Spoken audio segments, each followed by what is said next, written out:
Hello, True Seekers, good people. Welcome back. Zach here. I want to talk about the Brian Williams scandal or whatever they're calling it in the media. Again, this is another non story that the media is making a big story, what they do all the time. A lot of people have not realized that the major weapon used against all of us is information. Information is a weapon when you're overloaded with nonsensical information you do not need. And this Brian Williams story is one more piece of nonsense. And to get to that, let's just go back and watch the original report that started this controversy. We'll watch that and then we'll talk about it. This is from 2003, 4 days after the war began.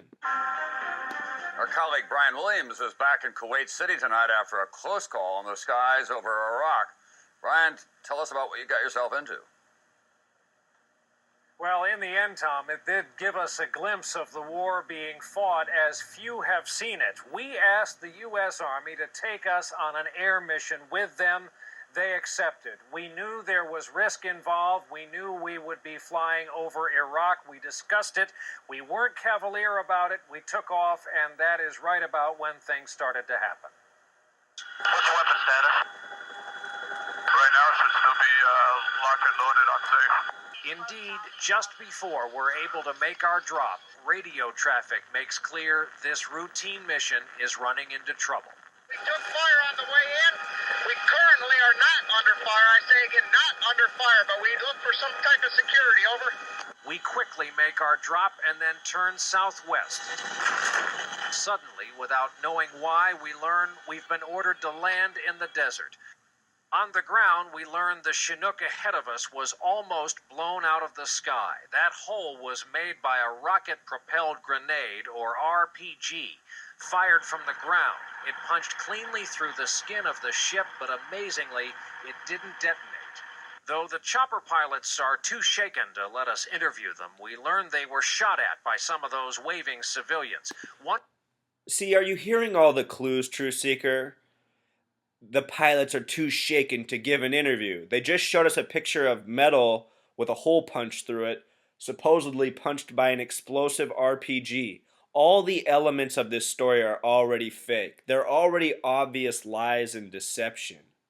Let's continue. One of whom emerged from under a tarp on a pickup truck like this one and shot the grenade. We meet a unit from the 3rd Infantry, called in, as it turns out, to protect us from the enemy, which they say doesn't look like the enemy. A massive sandstorm grounds us for 2 nights. The infantrymen stand guard the whole time. This morning, the skies finally cleared, and we prepared to move out.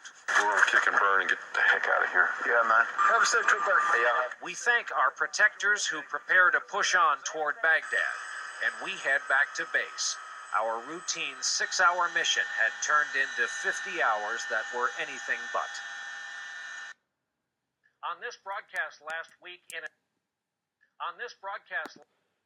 Okay, so that was his story from March 24th, 2003, as an embedded journalist. And long before this story, I did this post on my blog. I wrote it in August this 2014. I just talked about embedded journalism in the war, these most recent Gulf wars. It should be noted that the word embedded is a 33 word. Journalism is also a 42 word. And if you study the history of papers and print media, you'll see that it's always been the industrialists, the corporatists that have been behind the media and shaping the perspective of their audiences for consumption purposes. And this war has been nothing more than a consumer product. We've all been paying for it with our tax dollars and watching it vicariously through the television. And at the beginning of the war, it was people like Geraldo Rivera. I remember this. I mean, has anybody ever taken Geraldo Rivera seriously? This guy was over in Iraq giving the most bogus reports, telling us all these stories. This guy's full of it too, just like Brian Williams. They're all full of it. The whole news media is full of it. And in ousting Brian Williams, all they're trying to do is make it seem like they're legitimate, and they oust the liars, which is clearly not the truth. Let's watch Brian Williams' apology. Last week, in an effort to honor and thank a veteran who protected me and so many others, After a ground fire incident in the desert during the Iraq War invasion, I made a mistake in recalling the events of 12 years ago. It did not take long to hear from some brave men and women in the air crews who were also in that desert. I want to apologize. I said I was traveling in an aircraft that was hit by RPG fire. I was instead in a following aircraft. We all landed after the ground fire incident and spent 2 harrowing nights in a sandstorm in the Iraq desert. This was a bungled attempt by me to thank one special veteran and, by extension, our brave military men and women, veterans everywhere, those who have served while I did not. I hope they know they have my greatest respect and also now my apology. So do you get it, Truth Seeker? This guy is having to apologize about misspeaking about a lie. And he's having to do this 12 years later. The original lie is from March 2003. We're now in the beginning of 2015. And all his lie is that he forgot which helicopter he was in the lie. So really, it's not even that big of a deal. Lying about a lie? Who cares? Who cares? This is a non-story. Do you know why they're doing this? They're doing this to mess with the gullible, idiotic American public. If you took a survey in this country and asked the majority of people what news anchor they like the most, they're going to say Brian Williams. I know this is a fact. Just living in this country, I've heard so many people, you don't even have to bring it up. They'll just talk about how much they like Brian Williams. This is the most likable face in U.S. media right now. Personally, I've never liked this guy. I think all these people are scumbags. I recognize the news as a bunch of liars. I hate the way they talk to us. Let's just go back and watch the beginning of this old clip, back when it was Tom Brokaw. Let's go back and watch the beginning of that clip. I just want you to pay attention to how Tom Brokaw speaks in this voice, looking into the camera. I guess this dupes so many Americans when you speak in this voice in this way. But to me, just imagine that somebody came into your home and spoke this way to you. Would you believe them? Let's listen to Tom Brokaw. Our colleague Brian Williams is back in Kuwait City tonight after a close call in the skies over Iraq. Brian, tell us about what you got yourself into. Brian, tell us about what you got yourself into. I mean, just you can just see through it. I guess some people don't have eyes to see. But sane people don't talk that way. People in the media, they always talk like with a poker face, a dishonest face, a manipulating face, like they're trying to hold something back. As for Brian Williams, there's a few other curiosities about this man right now. Let's see if I got his stats up here. Notice that he's born on May 5th, 5-5. He's also currently 55 years old now, a multiple of 11, an important number to these numerologists. He's also born in Connecticut, where all this media is hubbed out of, likely born into it. He's probably been it since he was a baby. And in addition to that, he's got these BW initials. B's the second letter, W's the 23rd. Put them next to each other, it's like 223. Just like the major British media network BBC. They're also 223. Of course, this is the flip of 322 around. The word synagogue, or I should say the name, Synagogue of Satan, sums to 223. And again, I don't think any of this is a coincidence. I think the reason this story about his supposed lie is coming out right now is because it's 12 years later, and also because his age is 55. I think that's part of the reason he has to go through this hoax right now. Brian Williams also has some interesting name gematria. His name was Simple English. Brian Williams sums to 142. That is a number of much significance. The word terrorist even sums to 142. So, again, major non-story here that they're turning into a big story. All the major news networks are running with it, covering the coverage of Brian Williams' lie as if it's something interesting, worthwhile, or surprising. It is none of those. And what it does is it's just like I said, information is the real weapon.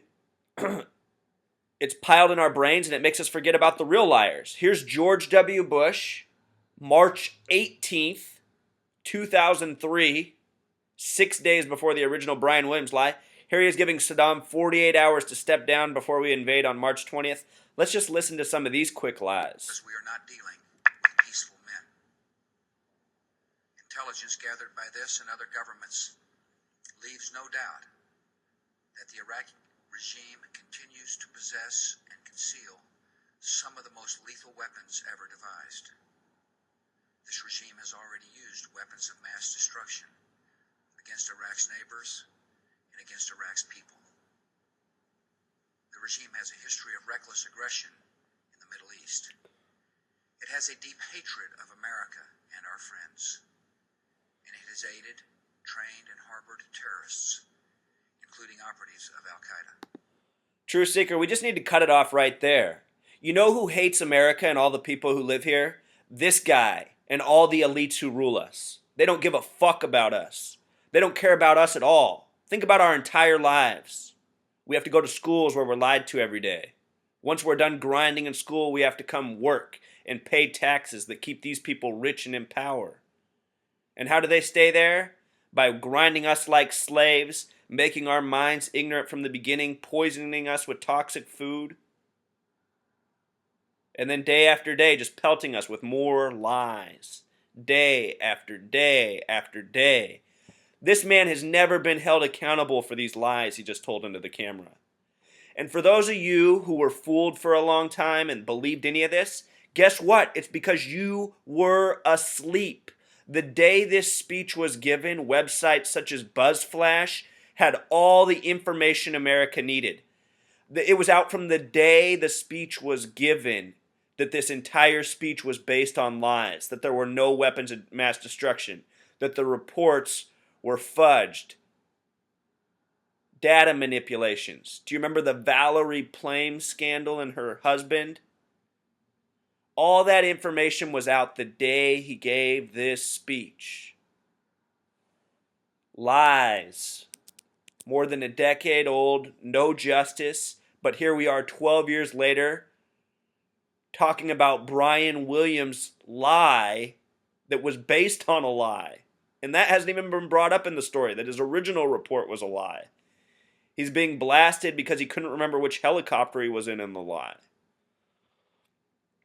Let's go back and just watch all these lies and remember how hard we were bombarded with lies at the beginning of the Iraq War, which is where the Brian Williams story is coming from. And again, the reason we're getting the Brian Williams story is so that when we think of Iraq lies, we'll now think of him instead of the real liars, the more important liars.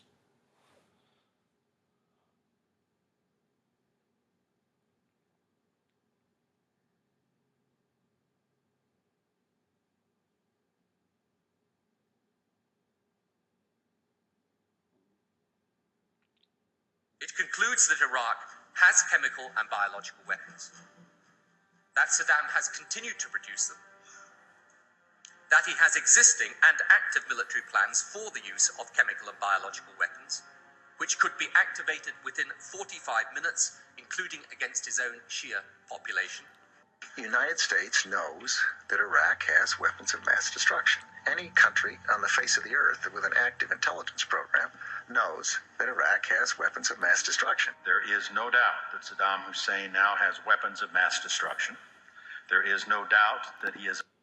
For those of you who still don't know, the United States armed Iraq. We used Iraq to attack Iran in the 80s. And then we later used that excuse to invade them the first time. This is how the puppet show is maintained. This is how the ongoing manipulation occurs. And they know they can do it because they've purposely made the population of this country stupid. That's always been the plan. That's why our schools are set up to teach to the least among us. That's why our food is made of toxic chemicals. It's why our news coverage is nothing but lies. It's an ongoing conditioning. It's an ongoing dumbing down. It's well orchestrated. And it fools way too many people. amassing them to use against our friends, against our allies, and against us. The choice is his. And if he does not disarm, The United States of America will lead a coalition and disarm him in the name of peace.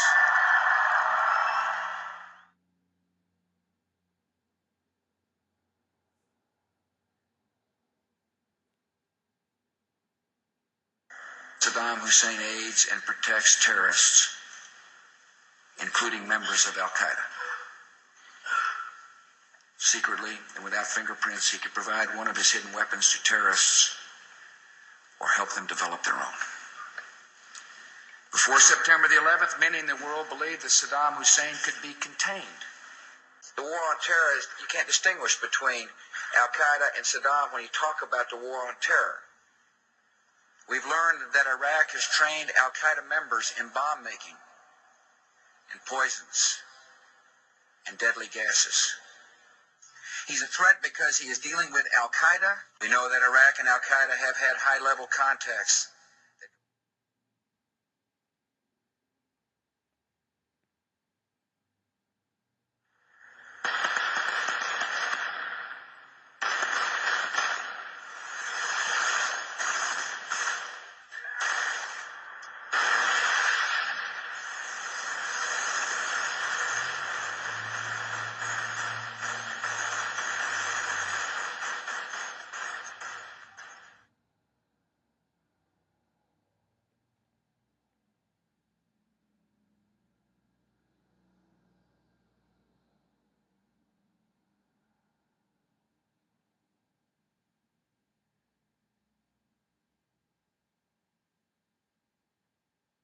He has not developed any significant capability with respect to weapons of mass destruction. He is unable to project conventional power against his neighbors. We are able to keep arms from him. His military forces have not been rebuilt.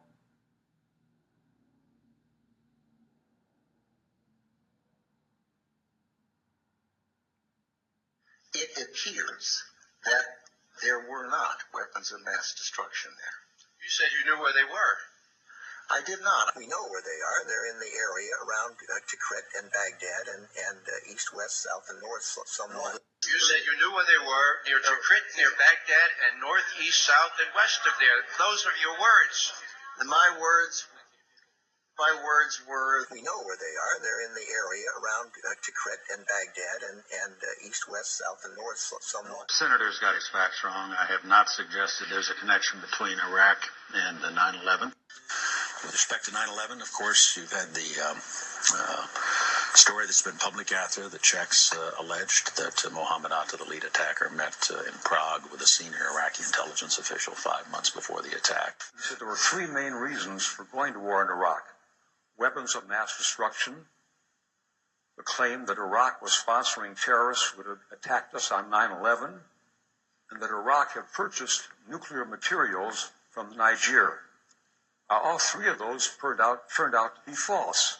First, just if I might correct a misperception, I don't think we ever said, at least I know I didn't say, that there was a direct connection between September the 11th and Saddam Hussein. Saddam Hussein aids and protects terrorists, including members of Al-Qaeda. You have said in the past that it was, quote, pretty well confirmed. No, I never said that. Okay. I never think said that is... That's absolutely not. What I said was, it's been pretty well confirmed that he did go to Prague and he did meet with a senior official of the Iraqi intelligence. So, Truth Seeker, if you're watching this and going, oh my goodness, these people really went back and forth, you know, it makes me sad, honestly, Truth Seeker, because I've been awake all this time and I remember all this stuff like it was yesterday. And it's just sick.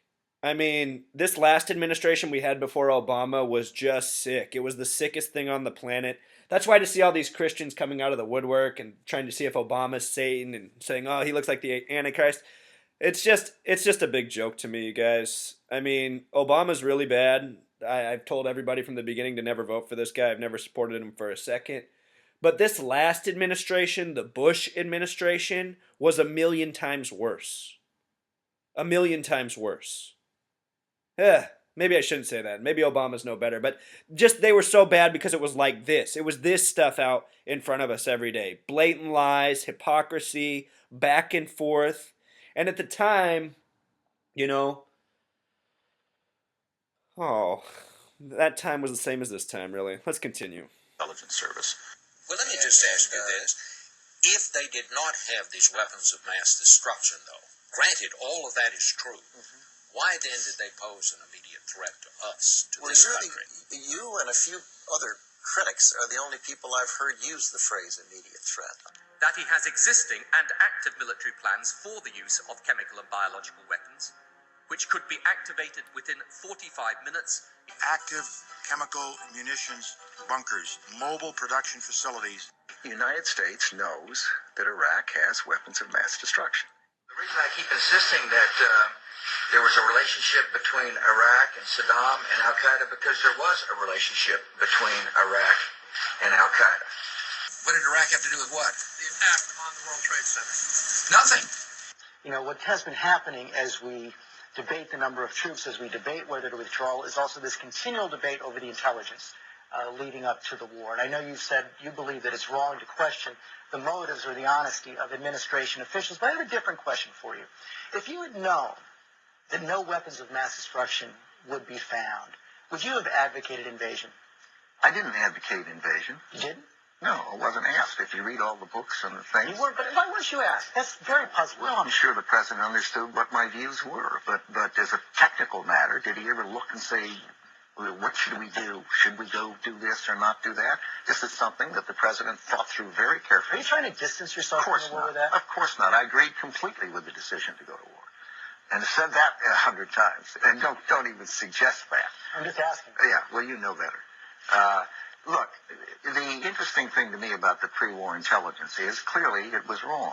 Every statement I make today is backed up by sources, solid sources. These are not assertions. But would you have been for an invasion if we had known that? The answer is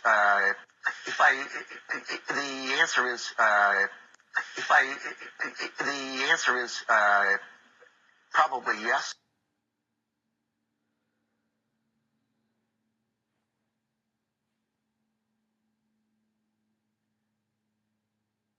When it comes to who else knew the American public was being lied to about Iraq, one Democratic senator now says you can add...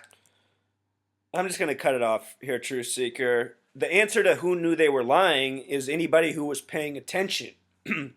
And sadly, the other part of that answer is not enough people, because almost nobody's been paying attention. And that's the lesson I've been learning living in this country. Because all the time this has been going on, excuse me, I've been speaking out. I spoke out through all my college years. I've spoken out nonstop all this time. I wish I made YouTube videos back then. And it's just been disgusting, because what I found out by being someone who speaks out is that most people just don't care. They just want to watch TV, drink alcohol, have fun, watch movies, and not pay attention to any of this. And the problem with not paying attention to any of this is that we become willing participants in it. Because we need to recognize that each of us are contributors and supporters of these wars. Our consumption, our tax dollars, they are what keep all this alive, as well as our ignorance and our apathy. If we don't resist this, then it's going to continue to go on. So all of this is a product of our apathy. All of it.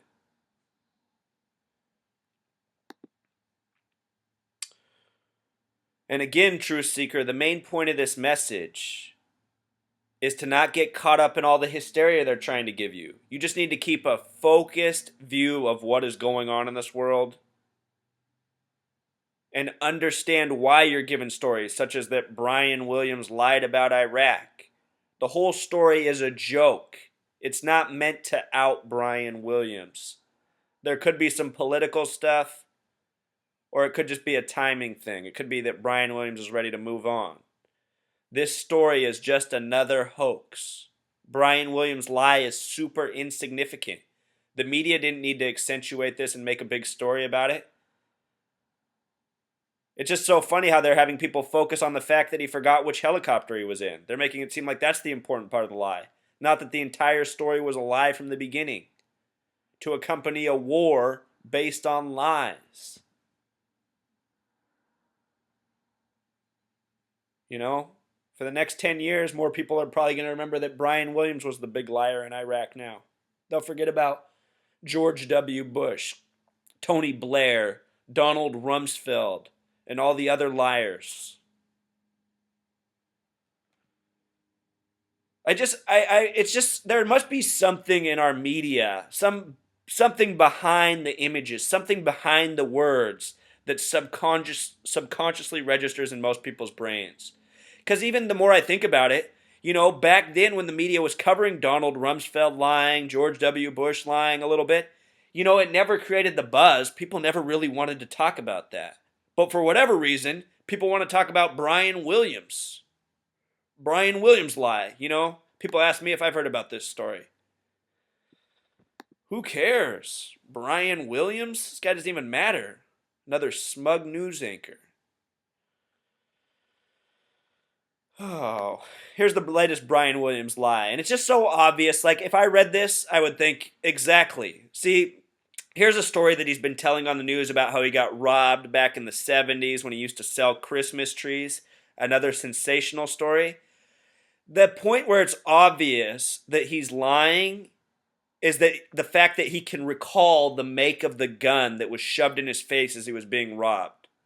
If anybody's ever had a gun pointed in their face, they don't remember exactly what the gun looked like. They remember that they had the gun in their face. Not that it was a 38 or a 22 or a 9. That's the way the media reports stuff. Brian Williams' story is that a guy pulled a 38 out and stuck it in his face. And he's getting questioned, and people are saying, well, how could he remember that it was a 38? Well, people need to start asking these questions about all the news stories, because the way Brian Williams is getting scrutinized right now is the way every news story should get scrutinized. He's lying the way he was trained to be a liar. The media are all paid, well-trained liars. It's a military psyop. I've done a video on this. It truly is a military psyop. In the Army Field Manual, it's Rule 33-1 that is the psyop program against the American public. This is real stuff. They know they need to brain control us because there's no other way we'd go along with any of their shit. So obvious. And they also need to pacify us and put us to sleep. And that's why they overload us with one bullshit story after another, including this Brian Williams scandal. All right, Truth Seeker, that's about it. Just don't forget who the real liars are, the ones who really need to be held accountable. All right, till next time.